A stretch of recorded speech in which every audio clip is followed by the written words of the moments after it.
দুর্গাপূজাকে কেন্দ্র করে উত্তর ত্রিপুরা জেলার পুলিশ সুপারের অফিসে একটি গুরুত্বপূর্ণ বৈঠক অনুষ্ঠিত হয়।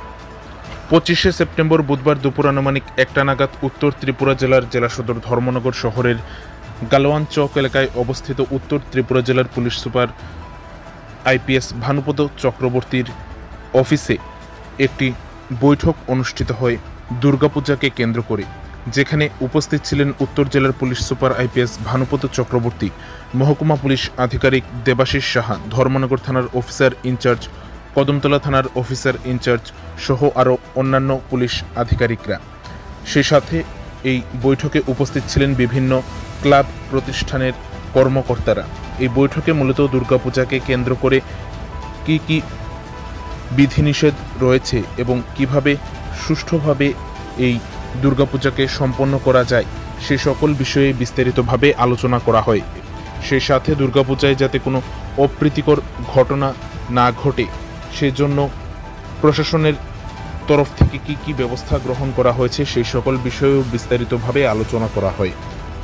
এছাড়াও এই বৈঠকে উপস্থিত ছিলেন উত্তর জেলার অতিরিক্ত পুলিশ সুপার জিরিমিয়া ডার্লং, পানিসাগর থানার ওসি সহ অন্যান্যরা।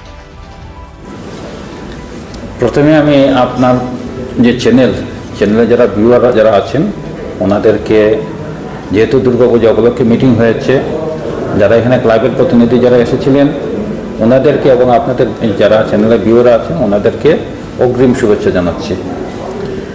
দুর্গাপূজা আসলে সার্বজনীন দুর্গা উৎসব, আমরা এটাকে সার্বজনীন আনন্দ উৎসবও বলি, কিন্তু এবার কিছু কিছু ঘটনাতে এই আনন্দ উৎসবের যে আনন্দটা অনেকটা ম্লান হয়ে গেছে। যেমন আমরা কিছুদিন আগে বন্যার প্রকোপে আমরা পড়েছিলাম এবং এখনও শরণার্থী শিবিরগুলিতে মানুষ আছে। সেই দিকে লক্ষ্য রেখে ওনাদেরকে যেটা আবেদন করেছি এবং আমাদের রাজ্যের মাননীয় মুখ্যমন্ত্রী আবেদন করেছেন, জুলুম করে কোথাও যেন চাঁদা আদায় না করা হয় এবং যদি কোথাও এই ধরনের চাঁদা আদায়ের কোনো ঘটনা আসে তা আমরা আইনগতভাবে শক্ত ব্যবস্থা নেব, এটা ওনাদেরকে বলা হয়েছে।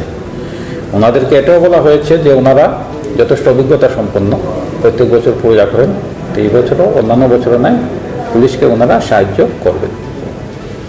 আর আরেকটা বিষয় আলোচনা হয়েছে যে দুর্গাপূজা উপলক্ষে আজকাল দেখা যাচ্ছে যে ধর্মীয় যে একটা পরিবেশ, সেই ধর্মীয় পরিবেশটা নষ্ট হয়ে যায়। ডিজে কালচার একটা শুরু হয়েছে।